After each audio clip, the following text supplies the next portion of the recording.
আখ বুঝুন, আখ গেন্ডাই করে গেন্ডাই, বললাম তো আখ কয় না, আখের গুড়, আখের রস, আখের একটা কি ছিল বন্দা বা কি বলে এটাকে গাঠি, অনেকগুলো আখ আর কি, তুমি এগুলো নিয়ে ট্রেন উঠবেন। তো সিস্টেম হচ্ছে অতিরিক্ত মাল নিলে ওজন দেওয়া হয়, কি দেওয়া হয়, ওই সময় সিস্টেম ছিল, এখন কি সিস্টেম জানি না, ওজন দেওয়া হয়। তো ওজন দেওয়ার পরে মাপার পরে কয়েক কেজি ওজন টাকা দেওয়া লাগে। আশরাফ আলী থানভী রাহমাতুল্লাহি আলাইহি ওজন দেওয়ার জন্য সামনে গাইতেছেন, টিটি রেখে বলতেছে, হযরত কি করতেছেন আপনি, এত বড় আলেম, আপনি এত বড় বুজুর্গ, আপনার বয়ান শুনে হাজার হাজার হিন্দু মুসলমান হয়, আপনার বয়ান শুনে হাজার হাজার পথ ভোলা মানুষ সঠিক পথের দিশা পায়, আপনার জন্য এটা মাপা ঠিক হবে না, আমরা তো আছি, কেউ কিছু বলবে না। থানভী রাহমাতুল্লাহি আলাইহি জিজ্ঞাসা করলেন, হে টিটি তুমি কোন পর্যন্ত যাবে? বললো আমি যাবো মিরাট পর্যন্ত। আশরাফ আলী থানভী কিন্তু মিরাট পর্যন্ত যাওয়ার কথা ঘুরে বলতেছেন, আমি তো আরো যাবো। যাওয়ার কথা কোন জায়গায়? মিরাট, কথা বুঝতেছেন? উঠবেন থানাবাগান থেকে, যাবেন কোথায়? মিরাট, আত্মীয় বাড়ি বেড়াতে যাবেন। যখন টিটি বলছে মাপা লাগবে না, উনি চিন্তা করলেন মাপা লাগবে না, তো সামনে রাস্তায় টিটিরা বলতেছে আপনি কেন মাপতে চাচ্ছেন, বুঝি তো, চেক পোস্ট আছে, চেক করবে, টিকিট চাইবে, সমস্যা না, আমি তো আছি। টিটি বলতেছে আমি তো কি আছি। থানভী রাহমাতুল্লাহি আলাইহি বলতেছেন তুমি কোন পর্যন্ত যাবে? বলতেছে মিরাট পর্যন্ত যাব। উনি বললেন আমি তো আরো যাব। বলে সমস্যা নাই, আমি মিরাটের পরে যেই টিটি রয়েছে ওই টিটিকে বলে দিব। বললেন সেই টিটি কোন পর্যন্ত যাবে? বলে সেই টিটি তো দিল্লি পর্যন্ত যাবে, লাস্ট স্টেশন দিল্লি। এবার আশরাফ আলী থানভী রাহমাতুল্লাহি আলাইহি বলেন আমি তো আরো যাব। ওই টিটি বলল হযরত কি বলেন, দিল্লির পরে কোনো স্টেশন নাই, আপনি আরো যাবেন বলতে কি বুঝাচ্ছেন বুঝলাম না। আশরাফ আলী থানভী রাহমাতুল্লাহি আলাইহি বলেন আমি তো এখান থেকে মিরাট যাবো, মিরাটের পরে আমি দিল্লি না, দিল্লির পরে আরো কত জায়গা সেখানে যাবো, আরো কত জায়গা সেখানে যাবো, যাইতে যাইতে একদিন হায়াত শেষ হয়ে যাবো, কবরে যাবো। আমি যখন কবরে যাইব আমার মালিককে আমাকে জিজ্ঞাসা করে আশরাফ আলী ওই দিন যে মাপ না দিয়া বিনা ধারায় যে তুমি ট্রেনে চললা, আমি আল্লাহর কথা কি তোমার মনে আছিল কিনা? আশরাফ আলী থানভী বলেন হে টিটি তুমি আমাকে দুনিয়ার মধ্যে হয়তো আমাকে ছায়া দিবে, দুনিয়ার মধ্যে তুমি সাপোর্ট করবে, ওই কিয়ামতের ময়দানে আল্লাহ যখন জিজ্ঞাসা করবে ওই সময় সাপোর্ট দিবে কি? উলাইকা আবাই ফারিনি বিমিসলিহিম ইযা জামাতনা ইয়া জারিমুল মাজামিউ। এরাই হচ্ছে আমাদের উত্তরসূরি, এরাই হচ্ছে আমাদের পূর্বসূরি। আমাদের পূর্বসূরিরা আল্লাহকে এত ভয় পেয়েছেন, এটা মাপলে হয়তো অল্প কিছু টাকা হইতো। আল্লাহ রাব্বুল আলামিনের ভয় তাকওয়া এত বেশি ছিল, সামান্য টাকার চিন্তা করেন নাই, চিন্তা করেছেন এই কয়টা টাকার জন্য আমি যদি টিটিকে টাকা না দিয়ে যদি আমি বিনা ভাড়ায় চলে যাই, আল্লাহ রাব্বুল আলামিন যখন জিজ্ঞাসা করবেন তখন তো জবাব দেওয়ার কোনো সুযোগ থাকবে না।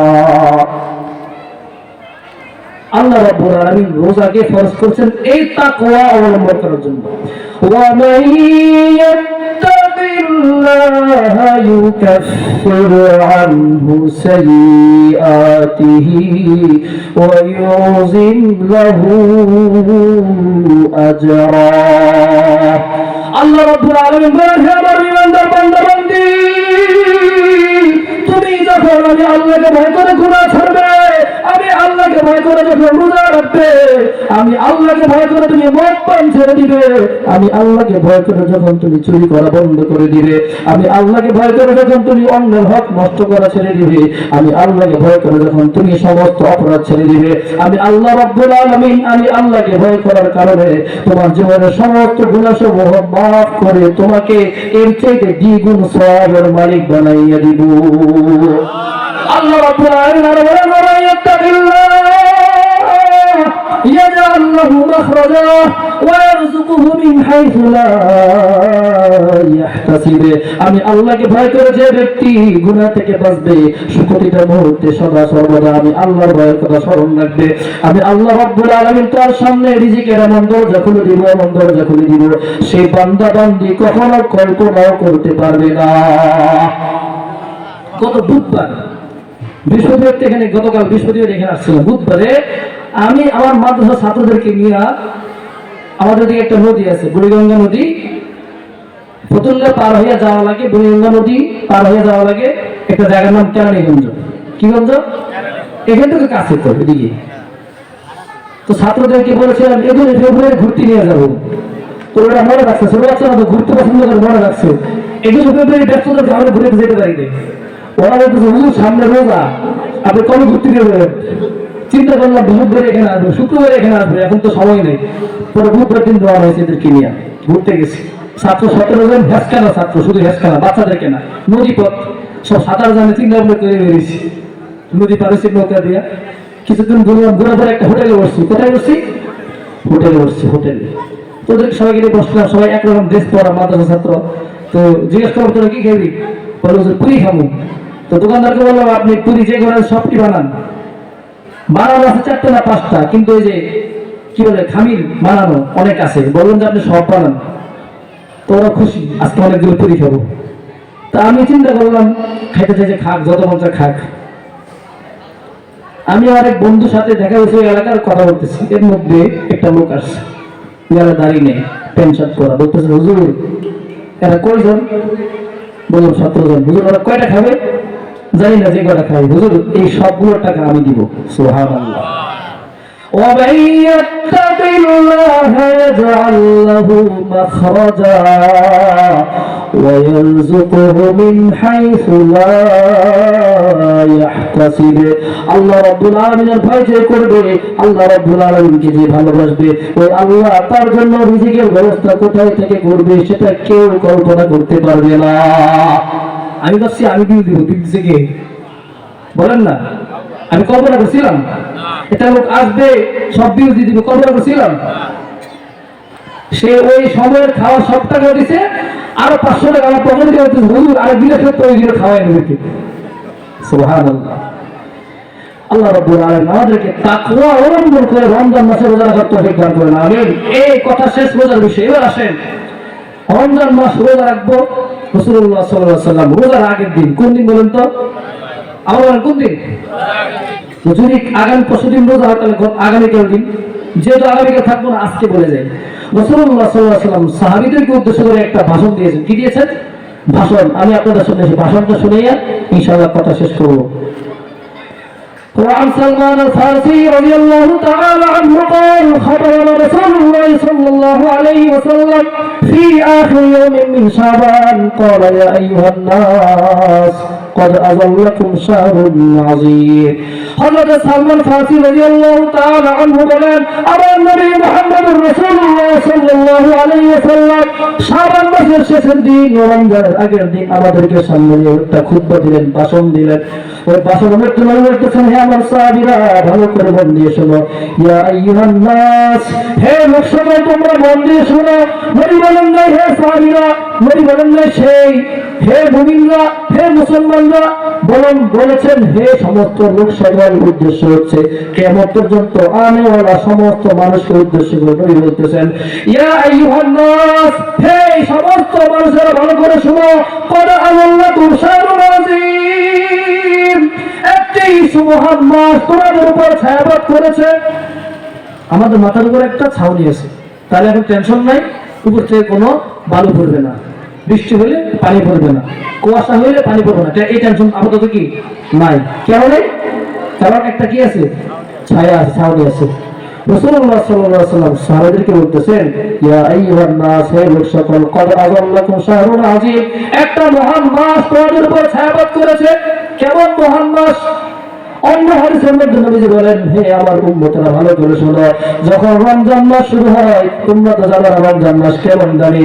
আল্লাহ রাব্বুল আলামিন রমজান মাসের আগে যত 11টা মাস রয়েছে, এই রমজান মাসকে আল্লাহ রাব্বুল আলামিন দামি বানানোর জন্য 11 মাস পর্যন্ত আল্লাহ রাব্বুল আলামিন জান্নাতকে সাজাইতে থাকে। 11 মাস জান্নাতকে সাজানো হয়। 11 মাস যখন চলে যায়, রমজান মাস যখন আসে, আমার নবী সাল্লাল্লাহু আলাইহি ওয়াসাল্লাম বলেন, ওই রমজান মাসের প্রথম রাত যখন শুরু হয়, যদি আগামীকাল চা ধরে পাও না, আগামীকাল প্রথম রাত হলে ভালো করে খেয়াল করবেন। প্রথম রাতে আল্লাহ রাব্বুল আলামিন কি করেন? নবী সাল্লাল্লাহু আলাইহি ওয়াসাল্লাম বলেন, জান্নাতের তলদেশ থেকে একটি বাতাস প্রবাহিত হতে থাকে।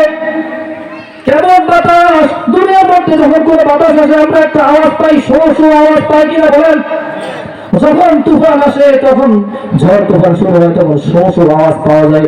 নবী সাল্লাল্লাহু আলাইহি ওয়াসাল্লাম বলেন, রমজানের প্রথম রাত জান্নাতের তলদেশ থেকে একটি বাতাস প্রবাহিত হতে থাকে।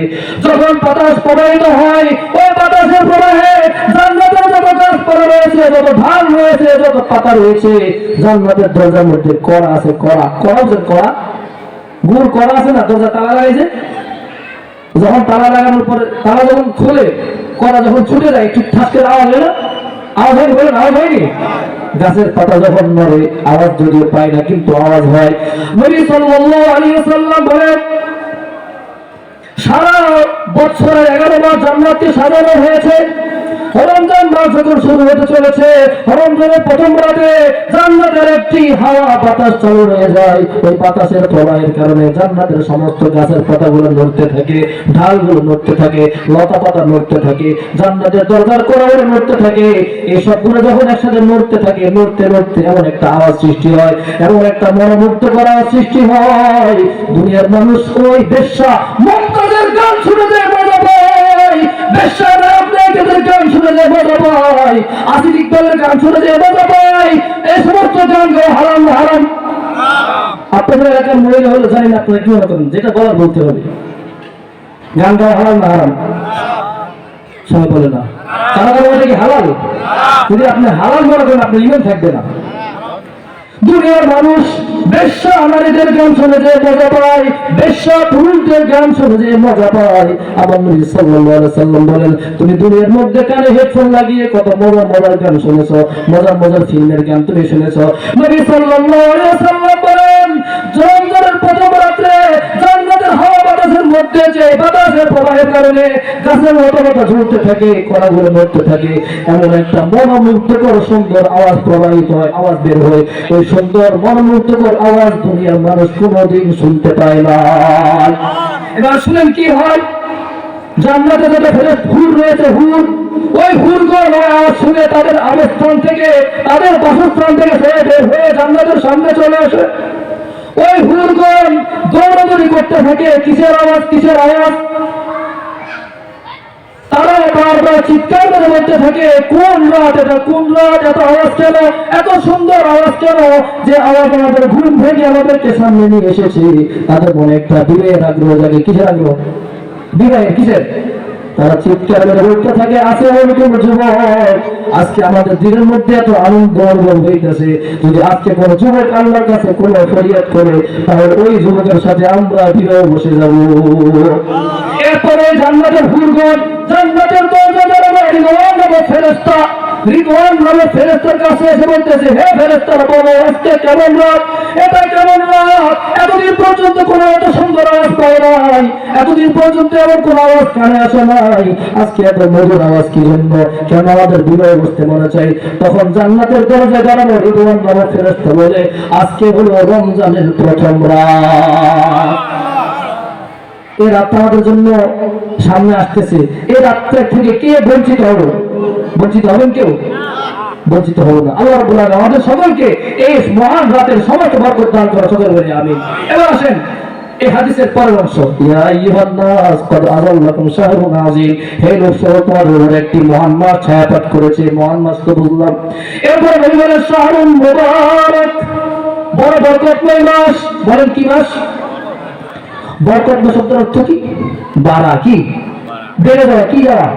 এমন না যে টাকা 10 টাকা ছিল 12 টাকা হয়ে গেছে, বিষয়টা এমন না। চাউল 1 কেজি ছিল 2 কেজি হয়ে গেছে, বিষয়টা এমন না। ওই যে বলে না, ভাত রাঁধছি 1 কেজি, খাইছি 20 জন, কেমনে খাইল? ভাত কি 3 কেজি হয়ে গেছিল? কথা বলেন, ভাত রাঁধছি 1 কেজি, 3 কেজি ছিল। মানুষ কি করে দেয়? বরকত হয়েছে, কি কয়? কথা বলেন, কি হয়েছে? বরকত বলে না। শাহরুন মুবারাকুন, আল্লাহ নবী সাল্লাল্লাহু আলাইহি ওয়াসাল্লাম বলেন, এটা হচ্ছে বরকতময় মাস। বলেন কি মাস? কেমন বরকতময়? قال رسول الله صلى الله تعالى عليه وسلم كل عمل بني آدم يضاعف الحسنات بعشر أمثالها كل عمل بني آدم يضاعف الحسنات بعشر أمثالها إلى 700 ضيف إلا الصوم فإنه لي وأنا أجزي به নবী মুহাম্মদ রাসূলুল্লাহ সাল্লাল্লাহু আলাইহি ওয়াসাল্লাম বলেন কোন আদম সন্তান আল্লাহর কোন বান্দা কিংবা কোন বান্দি যদি কোন নেক আমল করে আল্লাহ রাব্বুল আলামিন যদি সেই নেক আমলটা কবুল করে নেন আল্লাহ রাব্বুল আলামিন একটা নেক আমলের বিনিময়ে বান্দাকে 10 গুণ কিংবা 70 গুণ পর্যন্ত সওয়াব বাড়াইয়া দেন ইল্লা সাওম রমজানের দ্বারা এমন না নবী সাল্লাল্লাহু আলাইহি ওয়াসাল্লাম সমস্ত রোজার সমস্ত আমল বিষয়ে বলেন যে কোন আমল তুমি করবে একটা আমলের বিনিময়ে 70 গুণ সওয়াব পাইবা কিন্তু রমজানের আমল এমন নয় আমার নবী সাল্লাল্লাহু আলাইহি ওয়াসাল্লাম বলেন ইল্লা সাওম রোজার বেলায় কোনো নির্দিষ্ট কোনো পরিমাণ নাই ফাইন্নাহু লি ওয়া আনা আজজি বিহি আমার বান্দা বান্দি আমি আল্লাহকে সন্তুষ্ট করার জন্য রোজার মাসে কষ্ট করে রোজা রেখেছে প্রচন্ড গরমের মধ্যে গাড়ি ড্রাইভিং করেছে অটো চালিয়েছে রিক্সা চালিয়েছে প্রচন্ড গরমের মধ্যে ওয়ার্কশপে কাজ করেছে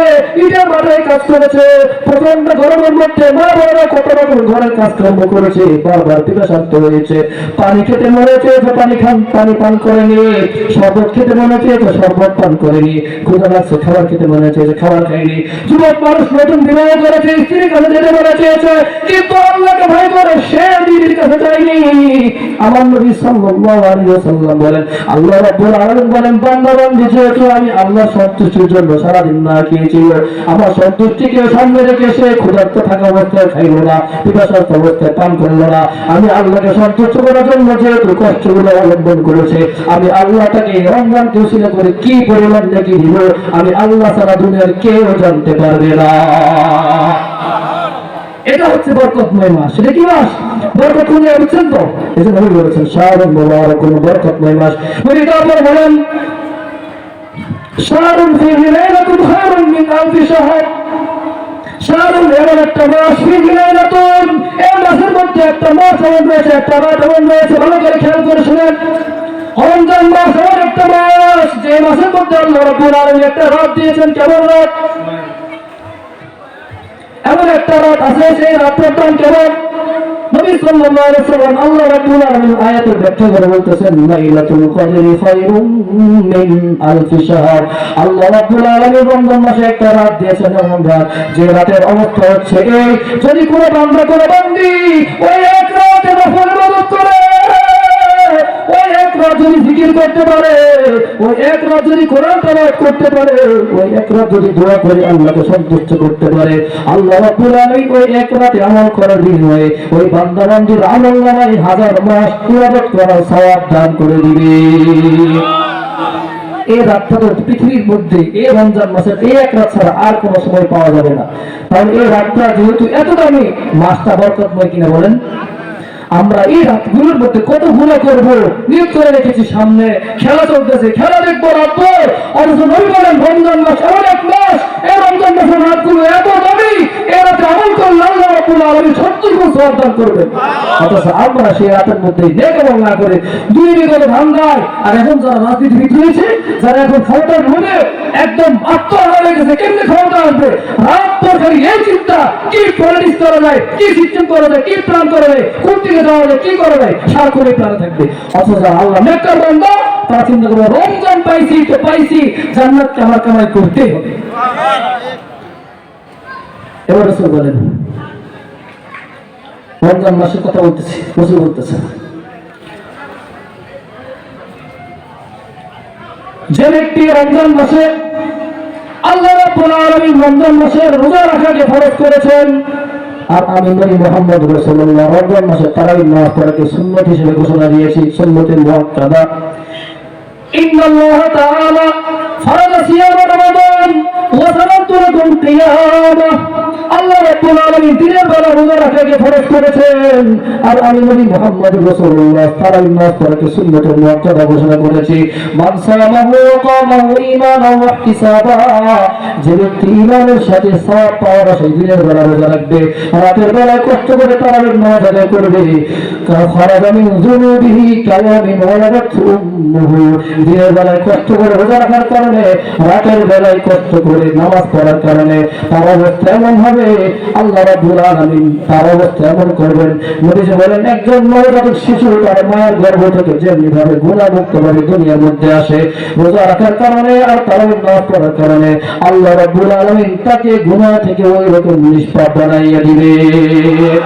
এখন বলবে হুজুর কষ্ট করে সারাদিন রোজা রেখেছি, আবার রাতের বেলা 20 টাকা নফল নামাজ পড়বো, কেমনি সম্ভব? আর সম্ভব হবে না কেন? যদি দুনিয়ার খেলার প্রতি যদি খেলার প্রতি ভালোবাসা থাকার কারণে, হে যুবক ভাইয়েরা, খেলাকে ভালোবাসার কারণে যদি ঘন্টার পর ঘন্টা দাঁড়িয়ে দাঁড়িয়ে টিভি দেখা যায়, খেলা দেখা যায়, ঘন্টার পর ঘন্টা বসে থেকে শুয়ে থেকে মোবাইলের মধ্যে যদি খেলা দেখা যায়, তাহলে যদি ওই মহব্বতটা যদি আল্লাহর প্রতি করা যায়, ওই মহব্বত যদি নবীর প্রতি হয়ে যায়, তাহলে কষ্ট হবে কি বলেন? उल्फत में बराबर है वफा हो के जफा हो, उल्फत में बराबर है वफा हो के जफा हो, हर चीज में लज्जत है अगर दिल में मजा हो, हर चीज में लज्जत है अगर दिल में मजा हो। अल्लाह तेरी बंदा बोले हे मुसलमान, যদি তোমার দিলের মধ্যে কারো প্রতি ভালোবাসা থাকে, মহব্বত থাকে, ওই মহব্বতের মানুষ তোমাকে ভালোবাসলে যেমন মজা লাগে, কষ্ট দিলেও কি লাগে? মজা লাগে। যে যারে ভালোবাসে, ভালোবাসার লোক কষ্ট দিলেও কি লাগে? মনে আদর করছে। ভালোবাসার কথা বলেও ভালো লাগে, কষ্ট দিয়ে কথা বলে কি লাগে? কারণ কি? ভালোবাসা। उल्फत में बराबर है वफा हो के जफा हो, हर चीज में लज्जत है अगर दिल में मजा हो।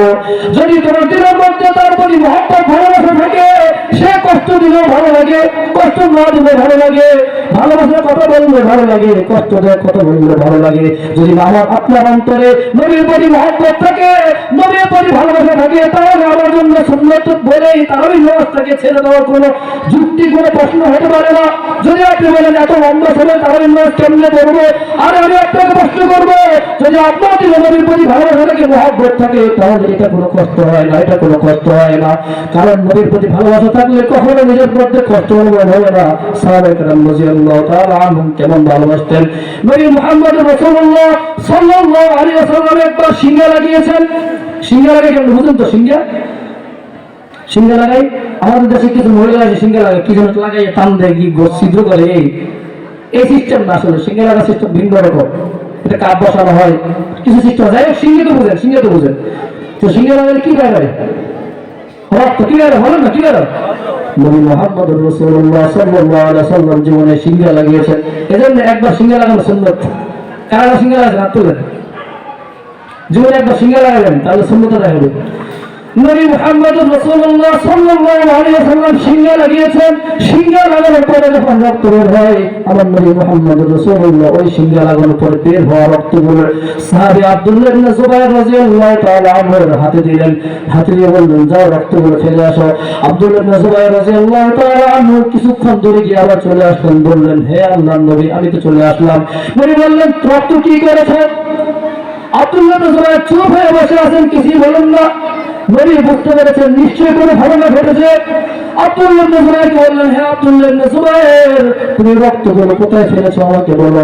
আব্দুল্লাহ ইবনে জুবাইর বলেন, আল্লাহর রাসূল, আপনার গায়ে রক্ত আমি মাটিতে ফেলবো আমার দ্বারা সম্ভব হয়নি। আমি যখন মাটিতে ফেলতে গিয়েছি তখন আমার দিলের মধ্যে আপনার ভালোবাসা কাজ করেছে। আপনার ভালোবাসা মহব্বত থাকার কারণে আপনার রক্তগুলো আমি গিলে ফেলেছি। সাথে সাথে নবী বলেন, হে আব্দুল্লাহ ইবনে জুবাইর, শুনে নাও, যদিও রক্ত নাপাক, রক্ত পাক না নাপাক, রক্ত কি? যদিও রক্ত নাপাক, কিন্তু আমি নবী মুহাম্মদের রক্ত হওয়ার কারণে যে শরীরের মধ্যে নবী মুহাম্মদের রক্ত প্রবেশ করেছে, ওই শরীরটা জাহান্নামের জন্য হারাম হয়ে গেছে, মানে জান্নাতি। ওই যুদ্ধের মধ্যে সাহাবায়ে কেরামদের বিপর্যয় ঘটে, মুসলমানদের বিপর্যয় ঘটে। 70 জন সাহাবী শহীদ হয়ে যায়। ওই যুদ্ধের মধ্যে মুসলমান জয়লাভ করতে পারে না। 70 জন সাহাবী শহীদ হয়ে গেছে। এদিকে ইবলিস শয়তান সারা মদিনার মধ্যে প্রকাশ করেছে, ছড়িয়েছে, মুহাম্মদ রাসূলুল্লাহ ইন্তেকাল হয়ে গেছে। ইবলিস শয়তান প্রচার করে দিয়েছে যে মুহাম্মদ শহীদ হয়ে গেছে। এই কথা মক্কা মদিনার আনাচে কানাচে ছড়িয়ে পড়েছে। মদিনার এক আনসারী মহিলা সাহাবী, সে নবীর প্রতি কেমন ভালোবাসা, কেমন মহব্বত ছিল, ওই মহিলা সাহাবীর কানে যখন আওয়াজ এসেছে নবী মুহাম্মদের ইন্তেকাল হয়ে গেছে, শহীদ হয়ে গেছে, সাথে সাথে সে দৌড়ে শুরু করেছে। বাসা থেকে বের হয়ে এসে দৌড়ানো শুরু করেছে উহুদের ময়দানের দিকে, উহুদ প্রান্তরের দিকে। সে দৌড়াচ্ছে, ওইদিকে ওই মহিলাকে দেখে একজন লোক বলতেছে, হে আল্লাহর নেককার বান্দী, দাঁড়াও দাঁড়াও, তোমার স্বামী তো শহীদ হয়ে গেছে, তুমি বিধবা হয়ে গেছো। ওই মহিলা বলতেছে, ইন্না লিল্লাহ, বলো আমার নবী কেমন আছে। আবার একটু দূর সামনে আগার পর দেখতেছে এক লোক বলতেছে, আল্লাহর বান্দী, তোমার ভাই শহীদ হয়ে গেছে। ওই মহিলা বলতেছে, ইন্না লিল্লাহ, বলো আমার নবী কেমন আছে।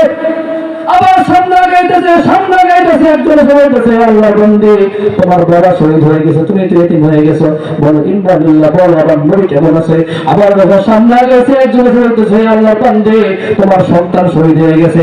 ওই আল্লাহর বান্দী বলতেছে, সন্তান তো সন্তান তো, আগে বলো আমার নবী কেমন আছে, নবী কেমন আছে। যতক্ষণ পর্যন্ত নবীর সঠিক খবর না পাবো ততক্ষণ শান্তি নাই। বাবা মারা গেছে যাক, মা মারা গেছে যাক, সন্তান মারা গেছে যাক, আমার ভাই মারা গেছে, কোনো টেনশন নাই। আমার নবীর যদি ইন্তেকাল হয়ে যায় সহ্য করতে পারবো না, সহ্য করতে পারবো না।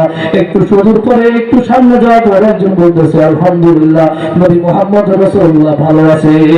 এই কথা শোনার পরে এই মহিলা বলতেছে, হ্যাঁ দুনিয়া মানুষ শোনো, কুল্লু মুসিবাতিন বাদাকা আমার নবী যখন ঠিক আছে, কোনো মুসিবত নাই, আমার দিল শান্তি হয়ে গেছে। নবীর চেয়ে বেশি মহব্বত বাবাকে করতে পারবো না, নবীর চেয়ে বেশি মহব্বত সন্তানকে করতে পারবো না, নবীর চেয়ে বেশি মহব্বত আমি ভাইকে করতে পারবো না, নবীর চেয়ে বেশি মহব্বত আমি স্বামীকে করতে পারবো না। ওই আনসারী মহিলার আল্লাহর নবীর প্রতি যে ভালোবাসা ছিল, আবার আপনার অন্তরে যদি নবীর প্রতি সেই মহব্বত ভালোবাসা থাকে, তারাও নামাজ মিস হবে কি বলেন, তারা নামাজ মিস হবে। এজন্য বাবুদেরকে বলবো, আপনারাও ধীরে ধীরে যত কাজ করেন তারাই যেন বন্ধ না হয়, তারাই যেন মিস না হয়। এই যুবক ভাইরা আপনাদেরকে বলতেছি, খেলা, এই খেলা ভালো করে খেয়াল করেন। আপনারা খেয়াল করছেন কিনা জানি না, দেখবেন আমাদের সমাজে প্রত্যেকটা রমজান মাস আসলে ইহুদি খ্রিস্টানদের একটা চক্রান্ত এমন এমন বিভিন্ন কর্মকাণ্ড চালু করে, যাদের মুসলমান যুবকেরা সবসময় টিভি থেকে থাকে। 5 বছর পর কি খেলা দেয়? ফুটবল খেলা দেয়। দেখবেন রমজান মাসের আগে মিলে, রমজান মাসে শুরু হয় বা একটু আগে শুরু হয়, রমজান মাসে খেলা শেষ হবে। উদ্দেশ্য কি? যাতে করে মুসলমান তারাই বাদ দিয়ে দেখবেন টাইম দিলে দেখবেন তারাই সময়। এই যে এখন একটা খেলা শুরু হয়েছে সামনে রমজান, যুবক ভাইয়েরা কি করবে? খেলার টাইম টেবল রাখবে, কখন টাইম, খেলার টাইম কখন শুরু করে দেয়, কয়টা। হাই আফসোস, এহেল নামাজ কয়টা, মাগরিব নামাজ কয়টা, মসজিদে গিয়ে নামাজ পড়বো কয়টা, সেটা কোনো যুবকের মুখস্থ থাকে না। খেলার টাইম ঠিক মুখস্থ, ঠিক কি বলে? এজন্য নবীর প্রতি যদি ভালোবাসা থাকে, আমার কাছে আগে তারাবি না আগে খেলা, বলে তারাবি আগে খেলা আগে। রাসূলুল্লাহ সাল্লাল্লাহু আলাইহি ওয়াসাল্লাম ওই হাদিসটা বলতেছিলেন, রাসূল ঘোষণা দিয়েছেন যে রমজান মাসের কি অবস্থা, রাসূল বলেছেন এই কথা। এরপরে কথা হচ্ছে নবী যে বলেন, মান সাত্তারা ফিহি সাইমান কানা মান সাত্তারা ফিহি সাইমান কানা লাহু মাগফিরাতুন লিযুনুবিহি ওয়া ইতকু রাকাবাতিহি মিনান নার। রমজান মাস আসছে, রমজান মাসে একটা গুরুত্বপূর্ণ আমল হচ্ছে ইফতারের আমল। বলেন কিসের আমল? জোরে কিসের আমল? ইফতার আমল। من فطر فيه صائما كان له مغفرة لذنوبه وعتق رقبته من النار। রমজান মাসে যে ব্যক্তি কোন রোজাদার ব্যক্তিকে ইফতারি করাবে, আল্লাহ রাব্বুল আলামিন ওই ইফতারি করাতে উসিলা করে, যে ব্যক্তি ইফতারি করাবে, ইফতারি করাতে উসিলা করে, আল্লাহ রাব্বুল আলামিন তার জীবনের সমস্ত গুনাহ খাতা মাফ করে তাকে জাহান্নাম থেকে মুক্তি দিয়ে দিবে। এক সাহাবী প্রশ্ন করলেন, ইয়া রাসূলুল্লাহ, লাইসা কুল্লুনা নাজিদু মা নুফাত্তিরু বিহি সাইম, আমরা সবাই তো এরকম বড় লোক না যে আমরা রোজাদারকে ইফতারি করাবো, আমরা সবাই তো এরকম বড় লোক না।